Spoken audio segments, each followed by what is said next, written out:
Hey everybody, and welcome back to another one of Mudflap's movie reviews. My name is Mudflap, and today I will be reviewing the movie Minions.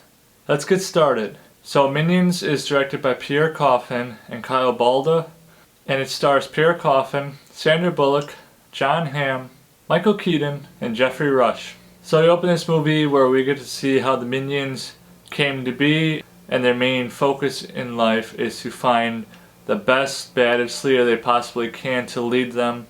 And so throughout the course of the beginning of the movie, we see them going through dinosaurs and man and yetis, all trying to find the perfect leaders. They've been around for thousands and thousands of years, so we got to see them go through a lot of historical times too. It was really funny, it was really clever. The main point of this movie was for the Minions to go out and find the best leader that they possibly could.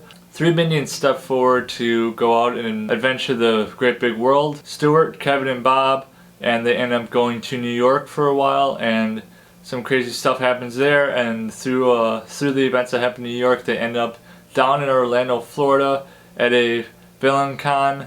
They end up being recruited by the top villain of the time, Scarlet Overkill, who is voiced by Sandra Bullock. And her main goal is to steal the queen's crown because she's always into being a queen and royalty because, you know, she grew up dirt poor. So the Minions just want to prove to Scarlet that they can do it, but they also want to get the rest of their Minion friends who are all the way out in the Arctic somewhere, all the way to where they are now, Great Britain, staying at the Buckingham Palace to be exact. They want the Minions to be under the leadership of Scarlet Overkill. So this movie was pretty fun to watch. I could watch the Minions all day. When we first saw the Minions come to the big screen in Despicable Me in 2010, I just couldn't stop laughing. They're just really, really funny, and I had no idea that one guy, Pierre Coffin, voices all the Minions. I think that's really, really cool. He's a really talented guy. It's very interesting. The Minions really are just a really fun character for everyone. I mean, the jokes that they put in the movies, the different languages. There was a mixture of Spanish at one point. There's other languages thrown in there too, plus their own language. It's really, really fun to watch. I think it's about time that the Minions got their own standalone movie because, yeah, sure, in the Despicable Me movies, Gru is the main focus, but of course, you can't help but notice that the Minions always manage to steal a spotlight from him at times because they're just so awesome and adorable and just downright funny. This movie was met with some mixed reviews. Some people were saying that the plot wasn't as strong as it could be. I was okay with it. I mean, it was just really great entertainment for me, and I remember seeing it in theaters back in 2015 with my brother and sister, and it was really, really fun. And my sister loves the Minions, so I'm glad to see that she enjoyed it as well. It was just a really fun family movie. The Minions are still super popular today, obviously, with Minions 2, Rise of Gru coming out in just a couple of weeks.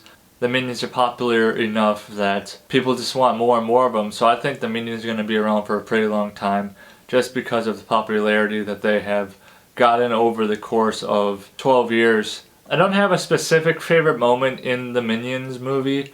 I just like a lot of the moments where the Minions were able to just think really creatively and overcome any obstacle, whether they were in trouble with the law or other villains, or they were trying to outwit Scarlet Overkill and her husband Herb.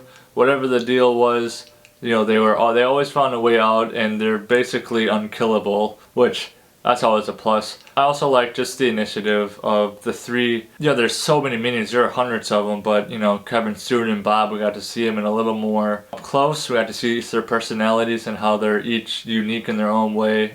But yeah, it was just really cool to see, you know, a little deeper look into the Minions, because it's easy to just forget about all the Minions because there's so many of them, but when you actually like point out their names and are specific of like, this is their role and this is how they're important to the plot of the movie, it just makes the movie that much more enjoyable. The Minions movie is kind of a guilty pleasure movie for me. I always like watching animated movies when I'm not feeling well, or if it's a rainy day out. My usual go-to is either Disney or an animated movie of some kind, and I've watched the Minions here and there just because it's just a really fun movie for me to watch. I don't have to think much when I watch movies like this because the plot's super simple, and it's really just your typical popcorn family entertainment, which you know, I'm okay with that. A lot of movies nowadays are pretty complex with their plot, and I just like a movie where I can sit back, relax, and you know, I get the idea, the main idea of the movie, and I can just enjoy it and laugh along and have a good time. Those are my favorite type of movies where I don't have to focus as hard to enjoy the movie. So for the Minions, I'm going to give it a 7 out of 10 Mudflaps. And before you go, drop in the comments below who is your favorite Minion. And as always, if you like this video, give me a thumbs up, hit that subscribe button, ring that bell, and I'll see you next time.